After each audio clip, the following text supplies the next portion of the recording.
Welcome back my YouTube channel সাধারণ বাড়ি গল্প ডেলি ব্লগে আপনাদের সবাইকে স্বাগত জানাই। কেমন আছেন সবাই? আশা করি সবাই ভালো আছেন। আজকে আমি কোনো ডেলি ব্লগ নিয়ে আসিনি, এসেছি একটা রেসিপি নিয়ে। বিরিয়ানি, জানি বিরিয়ানি কম বেশি এখন সবাই করতে পারে এই সোশ্যাল মিডিয়ার যুগে, তবু আমি যেভাবে করি সেটাই আপনাদের কাছে তুলে ধরলাম। আমি খুবই সাধারণ উপকরণ দিয়েই করা, কোনো হাইফাই কিছুই না, আপনারা সবটাই দেখতে পাবেন। আমি এখানে জল গরম হাঁড়িতে বসিয়েছি, ফুটলে তার ভিতরে গোটা যে মশলা আছে সব কিছু দিয়ে, তেজপাতা দিয়ে, একটু তেল দিয়ে, এখানে সিদ্ধ চাল আছে, যেহেতু সিদ্ধ চাল সেটা আমি প্রায় 45 মিনিট মতন ভিজিয়ে রেখেছিলাম। আর এদিকে আলুর যে বিরিয়ানির মধ্যে যে আলুটা দেবো সেই আলুটা প্রেশার কুকারে সিটি দিয়ে নেবো। তার জন্য আমি গোটা গোটা আলু কেটে নিয়েছি, তার মধ্যে আদা বাটা, রসুন বাটা, পেঁয়াজ বাটা সামান্য করে, আর সামান্য লবণ আর হলুদ দিয়ে ভালো করে একটা সিটি দিয়ে নেবো। এর ফলে কী হবে, আলুটা একদম নরমও হয়ে যাবে, লবণও ঢুকবে, প্লাস আদা রসুনের একটা ফ্লেভারও তার ভিতরে থাকবে। খাওয়ার সময় অতটা অসুবিধা হবে না, বেশ টেস্ট লাগবে আলাদা। আর বিরিয়ানির মশলা আমি শুকনো কিনে নিয়ে এসেছি, আপনারা প্রথমেই দেখলেন। সেটাকে আমি কোনো শুকনো খোলায় কড়াইতে ভাজি না, সেটাকে রোদে বেশ ভালো কড়া রোদে দিয়ে শুকিয়ে নিয়ে সেটাই বেটে নিয়েছিলাম।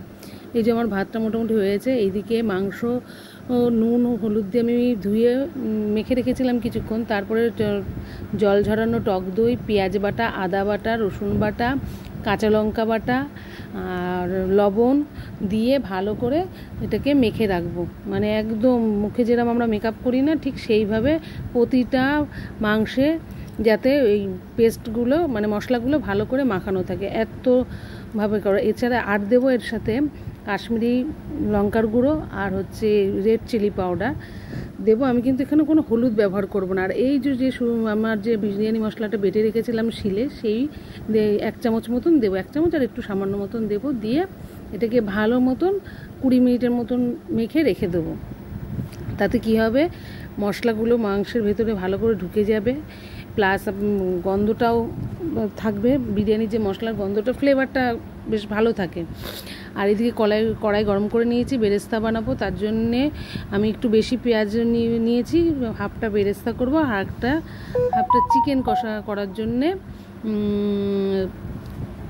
করব, মানে বিরিয়ানি যে চিকেনটা রান্না করব তার জন্য করব। তার জন্য বেরেস্তা ভেজে নিচ্ছি একদম লাল লাল করে। এর ভিতরে সামান্য একটু চিনি দিয়েছি আর সামান্য একটু লবণ দিয়েছি, দিয়ে যাতে বেরেস্তার কালারটা বেশ সুন্দর আসে।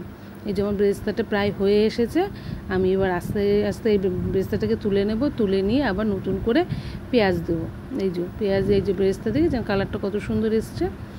এবারে আমার মাখানো যে চিকেনটা আছে এটাকে ভালো করে কষাবো। একটু কষানোর পরে এই গামলার ভিতরে যে মশলাটা লেগে থাকবে তার ভিতর সামান্য জল দিয়ে, সেই জলটা দিয়েই ওই খুব বেশি কিন্তু কষাবো না, আধো আধো কষিয়ে সেই জল দিয়ে পুরো এই জলটার সাথেই সিদ্ধ হতে হতে থাকবে।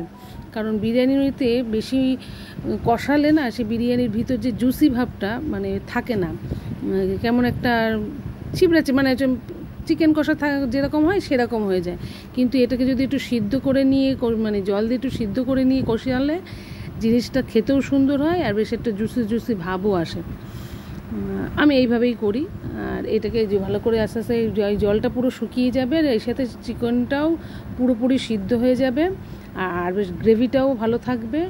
মানে দেখতেই পাবেন যে আর খেতেও অসাধারণ লাগে। করে দেখবেন, মানে চিকেনটা কষিয়ে নিলে আমার মতে কষানো জিনিসটার থেকে এই দেখেছেন একদম পুরো শুকিয়ে গেছে। আমার আলু দিয়ে দিয়েছিলাম, আলুটার ভিতরেও ঢুকে গেছে, মশলা টশলা ঢুকে গেছে।